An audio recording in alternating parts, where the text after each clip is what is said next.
অতএব এই দেশ আবার যাবে ব্রিটিশদের হাতে, কোনো সন্দেহ নাই, যাবে একদিন। আবার এই দেশের যুবকদের, আবার লক্ষ লক্ষ যুবকের রক্তের বিনিময়ে এই দেশ আবার স্বাধীন হবে একদিন, এটা কোনো সন্দেহ নাই। কারণ বর্তমান প্রেক্ষাপট যেভাবে আগাচ্ছে এই দিকেই যাচ্ছে। আল্লাহ পাক রব্বুল আলামিন আমাদের সবাইকে এই সমস্ত বিষয়গুলো দিক লক্ষ্য রেখে, বিশেষ করে আমরা মুসলমান জাতি, আমরা টিকিয়ে রাখবো আমাদের ইসলামকে, আমরা টিকিয়ে রাখবো আমাদের দিনকে, আমরা টিকিয়ে রাখবো আমাদের সত্য ধর্মকে। আল্লাহ পাক যেন আমাদের সেই মন মানসিকতা, সেই ঈমানি শক্তি চেতনা নিয়ে এগিয়ে যাওয়ার তৌফিক দান করেন, বলেন আমিন। যে সমস্ত যুবকেরা তাদের অধিকার আদায়ের জন্য, ন্যায্য অধিকার আদায়ের জন্য যারা পথে নেমেছে, সে যে দলের হোক, আওয়ামী লীগ হোক, বিএনপি, জামাত হোক, যে দলই করুক, তাদের দাবি তো সঠিক ছিল নাকি? এই দিনের পক্ষে, এই যে মানুষ ছাত্রদেরকে হত্যা করা হলো গুলি করে, সবাই এর বিপক্ষে, কেউ এর পক্ষে রায় দেয় নাই, সবাই একে ঘৃণা করেছে, যেটা করা ঠিক হয় না।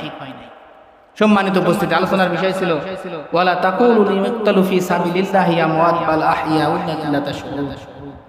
আল্লাহ পাক বলছেন তোমরা তাদেরকে মৃতই বলতে পারবে না, যারা আল্লাহর রাস্তায়, যারা সৎ পথে, যারা সত্যের পক্ষে লড়াই করে যারা শহীদ হয়, বরং তারা জীবিত। তারা কি? তারা জীবিত, বরং তারা যে জীবিত আছে তোমরা বুঝতে পারবে না। এই ঘটনার প্রেক্ষাপট ছিল বদরের প্রান্তর। কোন প্রান্তর মনে আছে? বদরের প্রান্তরে কয়জন সাহাবী শহীদ হয়েছেন? 14 জন। 6 জন মুহাজির, 8 জন আনসার সাহাবী। এই আয়াতে কারিমা কখন নাজিল হয়েছে? যখন এই 14 জন সাহাবী, তারা যুবক, সবাই কি আমাদের মতো যুবক, আমাদের থেকেও ছোট, এমনও সাহাবী সেই দিন শহীদ হয়েছে। ইয়া আইয়ুহাল্লাযীনা আমানু সাল্লু আলাইহি ওয়া সাল্লিমু তাসলিমা। আল্লাহুম্মা সাল্লি আলা মুহাম্মাদিন ওয়া আলা আলি মুহাম্মাদ كما صليت على إبراهيم وعلى آل إبراهيم إنك حميد مجيد اللهم بارك على محمد وعلى آل محمد كما باركت على إبراهيم وعلى آل إبراهيم إنك حميد مجيد الحمد لله। আল্লাহ পাকের দরবারে লাখো কোটি শুকরিয়া যে আল্লাহ পাক রব্বুল আলামিন আমাদেরকে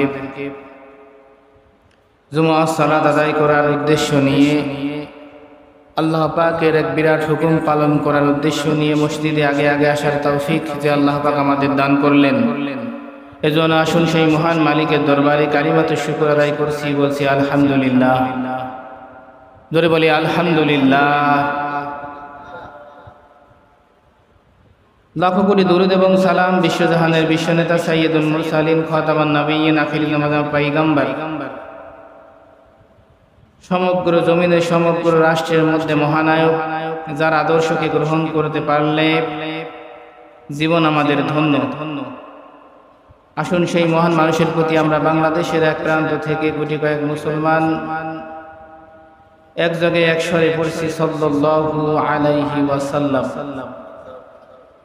সম্মানিত উপস্থিতি, আমরা প্রতিনিয়তর মতোই বর্তমান সময়ের সঙ্গে সামঞ্জস্য রেখে বর্তমান বিষয়ের ঘটমান কিছু বিষয়ের উল্লেখ পূর্বক সেই আঙ্গিকে এই আজকের আলোচনার বিষয় থাকবে যে আল্লাহ পাক রব্বুল আলামিন কাদেরকে দুনিয়ার মধ্য থেকে উঠিয়ে নিয়ে গেলেও আল্লাহ পাক যাদেরকে জীবিত বলে কুরআনের মধ্যে ঘোষণা দিয়েছেন, যারা দুনিয়ার থেকে মৃত্যুবরণ করেছেন, অথচ কুরআন বলছে আল্লাহ পাক রব্বুল আলামিন তাদেরকে মৃত বলতে নিষেধ করেছেন। কাদেরকে? ওয়ালা তাকুলু লিয়ুক্তালু ফি সাবিলিল্লাহি আমওয়াত বাল আহইয়াউ ওয়ালাকিন লা তাশউরুন। ওয়ালা তাকুলু লিমান ইউক্তালু ফি সাবিলিল্লাহ। আল্লাহ পাক রব্বুল আলামিন বলতেছেন তোমরা তাদেরকে কখনোই মৃত বলতে পারবা না যারা আল্লাহ পাকের রাস্তায়, আল্লাহ পাকের দিনকে কায়েম করার জন্য, আল্লাহ পাকের দিনকে টিকিয়ে রাখার জন্য যারা দুনিয়ার জমিনে মৃত্যুবরণ করেছেন, ইন্তেকাল করেছেন, তাদেরকে তোমরা মৃত বলো না। কি বলো না? মৃত বলো না। তার মানে বোঝা যাচ্ছে আল্লাহ পাকের যেহেতু ঘোষণা, এবং আল্লাহ পাক নিজেই বলছেন খবরদার মৃত্যু তাদেরকে মৃত বলাই যাবে না, বরং কি বরং না তারা জীবিত, যদি তোমরা সেটা বুঝতে পারো না। কাদেরকে বলতেছেন? সমগ্র মানুষদেরকে। এই আয়াতে কারিমা কখন নাজিল হয়? এই আয়াতে কারিমা ওই সময় নাজিল হয়েছে বদর প্রান্তরে, যখন রাসূল পাক সাল্লাল্লাহু আলাইহি সাল্লাম সাহাবীদেরকে নিয়ে বদর যুদ্ধে অংশগ্রহণ করেছিলেন। কোন যুদ্ধে? বদরের প্রান্তরে। আসলে বদর যুদ্ধ বলতে বদর একটা জায়গার নাম। কিসের নাম বলেন? একটা স্থানের নাম। সেই প্রান্তরে যে যুদ্ধ সংঘটিত হয়েছিল জায়গার নাম অনুসারে সেই যুদ্ধের নামকরণ হয়েছে বদর যুদ্ধ। এই বদর যুদ্ধে 14 জন সাহাবী শহীদ হয়েছিলেন। কয়জন? 14 জন। এটা শিক্ষার বিষয়। এটা ক্লাস হচ্ছে। কি হচ্ছে বলেন? ক্লাসে শিক্ষক যেরকম পড়ায়, এখানে যে বসবে সে আপনাদের বলবে, সেটা আমরা মুখস্থ করে নেবেন। এই বদর প্রান্তরে 14 জন সাহাবী শহীদ হয়েছিলেন, মৃত্যুবরণ করেছিলেন। তাদের মধ্যে 6 জন সাহাবী ছিল মুহাজির। কয়জন? 6 জন ছিলেন মুহাজির, আর 8 জন ছিলেন হচ্ছে আনসার। অর্থাৎ সাহাবীরা দুই প্রকার। কয় প্রকার? দুই প্রকার। এক হচ্ছে আনসার সাহাবী, একজন মুজাহির মুহাজির সাহাবী। এই মুহাজির সাহাবী কারা? যারা মক্কা থেকে মদিনায় হিজরত করেছিল। মক্কা থেকে মদিনায় যারা হিজরত করেছিল তারা হচ্ছে মুহাজির।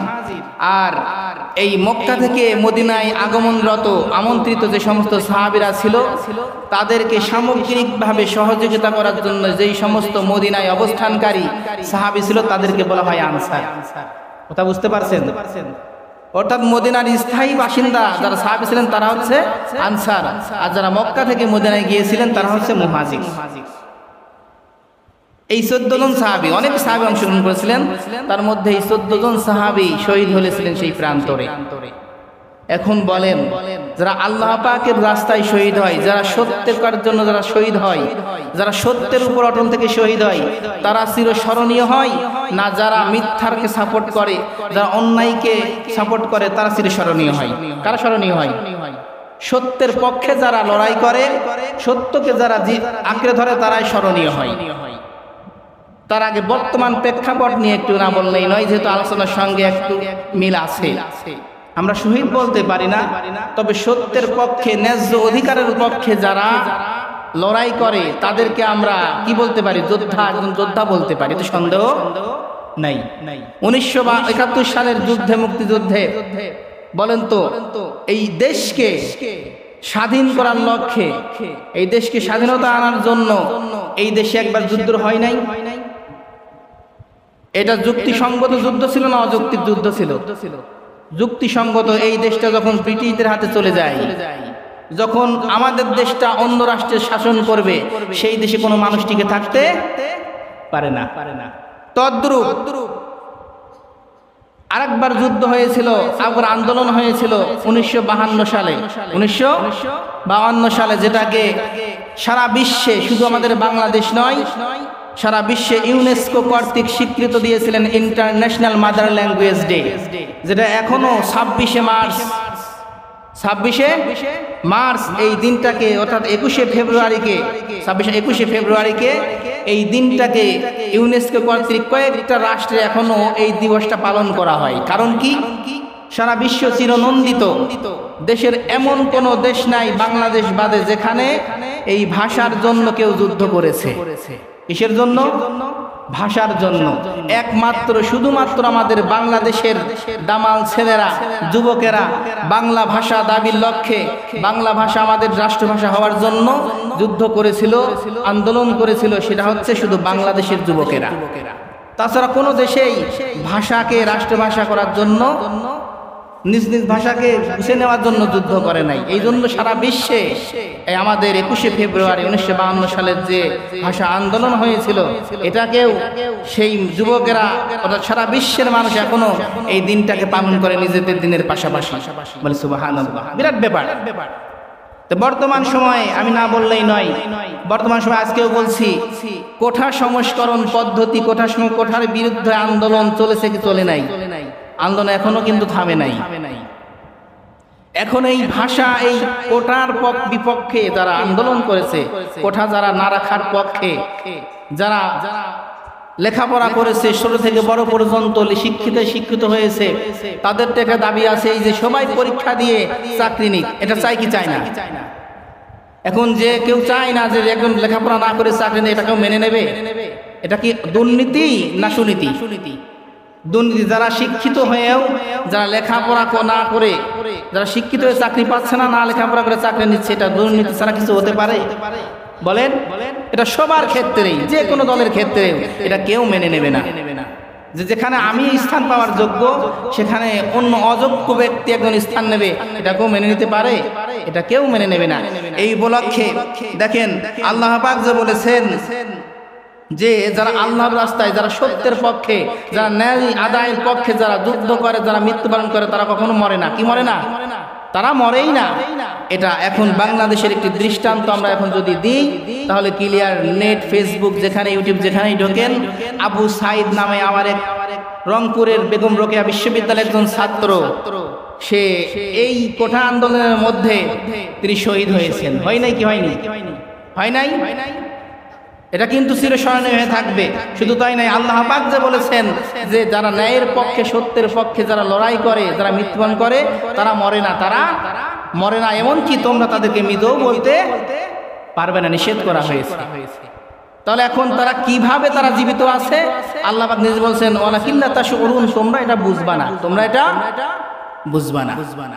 এখন যদি আমরা সাহাবীদের জীবনের লক্ষ্য ছাড়া আমরা যদি এই প্রেক্ষাপটে চলে আসি, তাহলে একটা বিষয় আমাদের ক্লিয়ার হয়ে যাবে।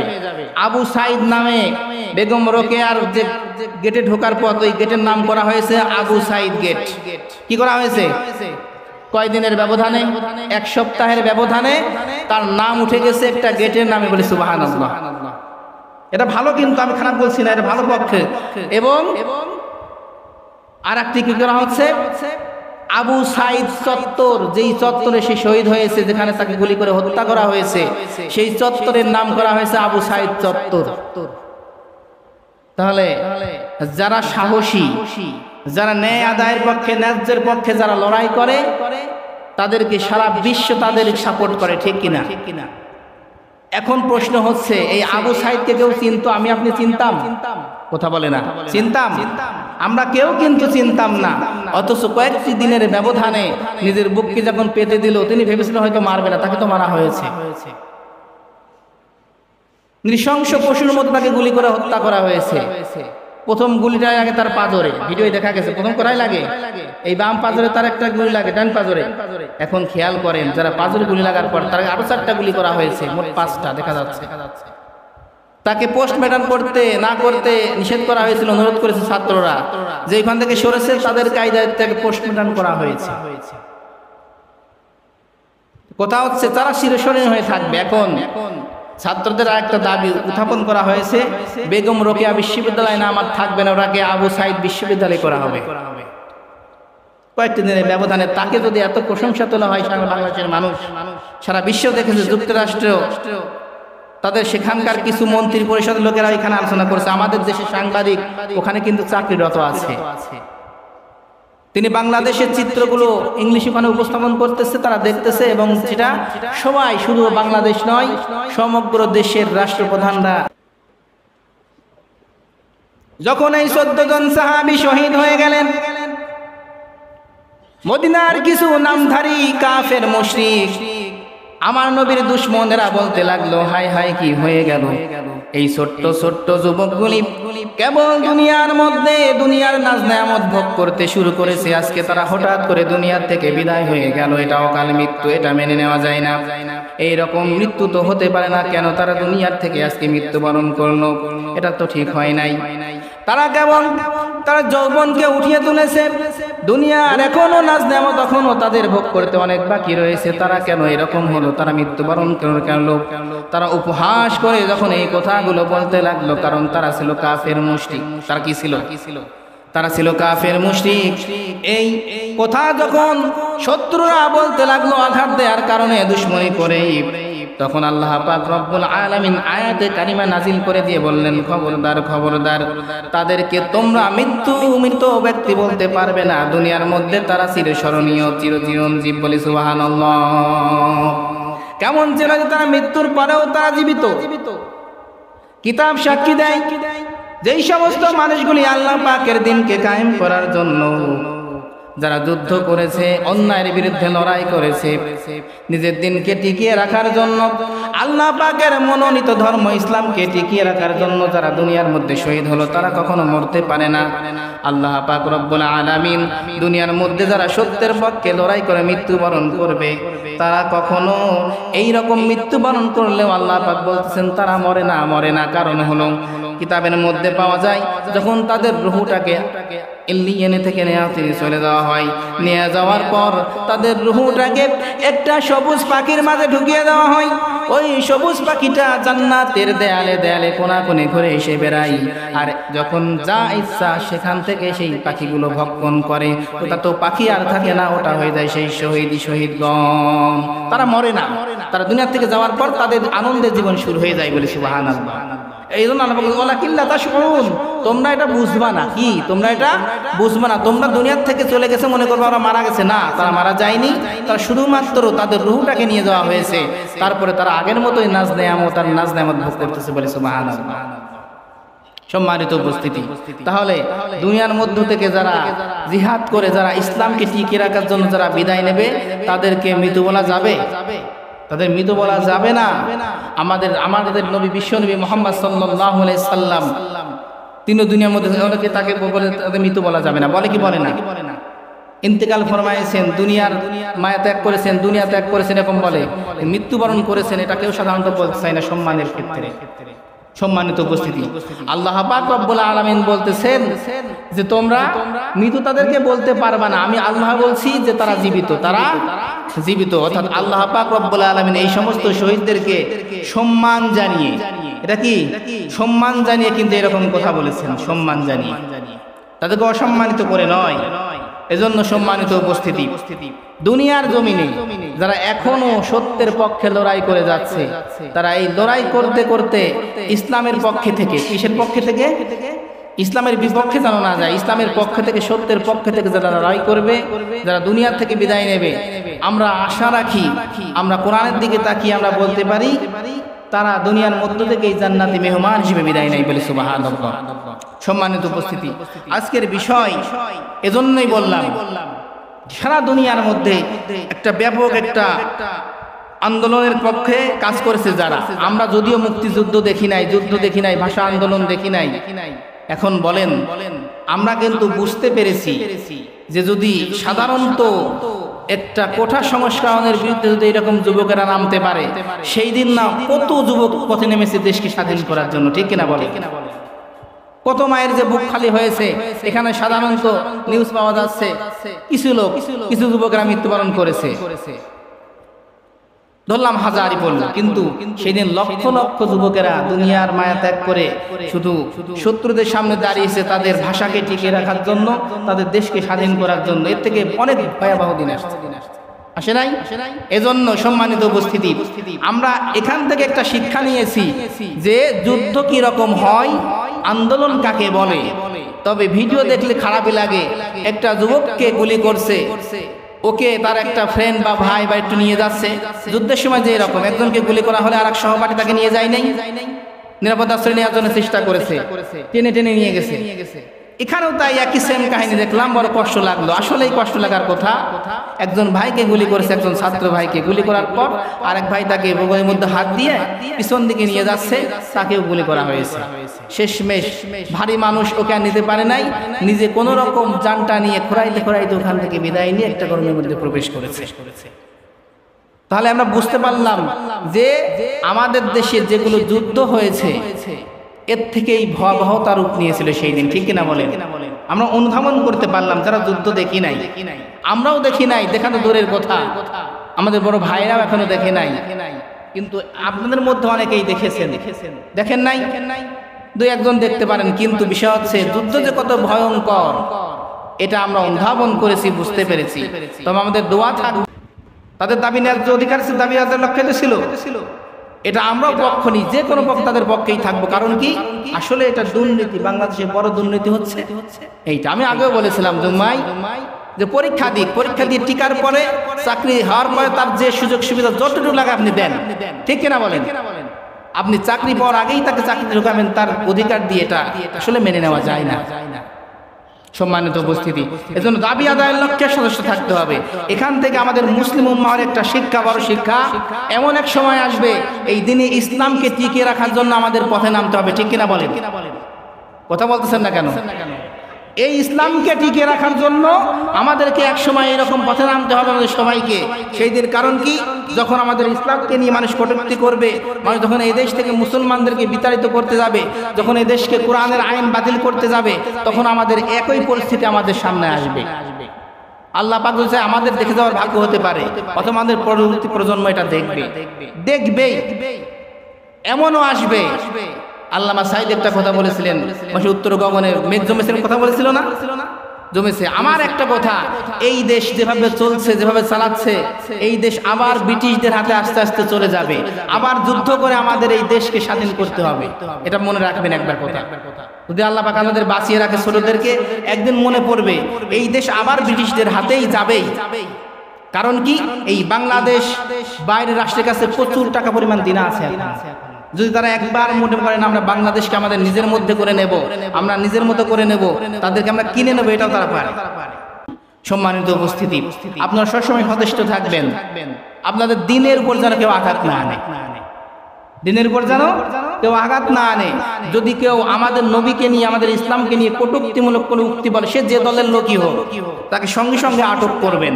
সময় এখন এসেছে, সময় এখন এসেছে। এখন মাঠ গরম, এই গরমের মধ্যে আপনারা নরমকে শায়েস্তা করা আপনাদের জন্য সহজ হয়ে যাবে। যদি কেউ বলে আপনি আটক করবেন, কারণ আমাদের নবীকে নিয়ে, আমাদের দিনকে নিয়ে কটূক্তি করার ক্ষমতা কারোর নাই। কারণ এই দিনটা কার?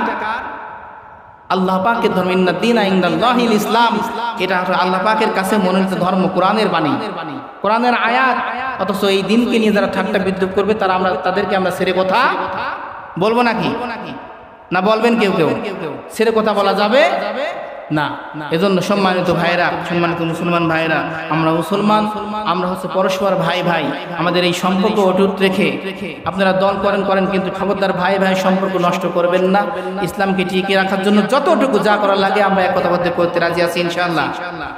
আল্লাহ পাক সবাইকে তৌফিক দান করেন, বলেন আমিন। ওয়া আখিরু দাওয়ানা আলহামদুলিল্লাহি রাব্বিল আলামিন। আসসালামু আলাইকুম ওয়া রাহমাতুল্লাহি ওয়া বারাকাতুহু।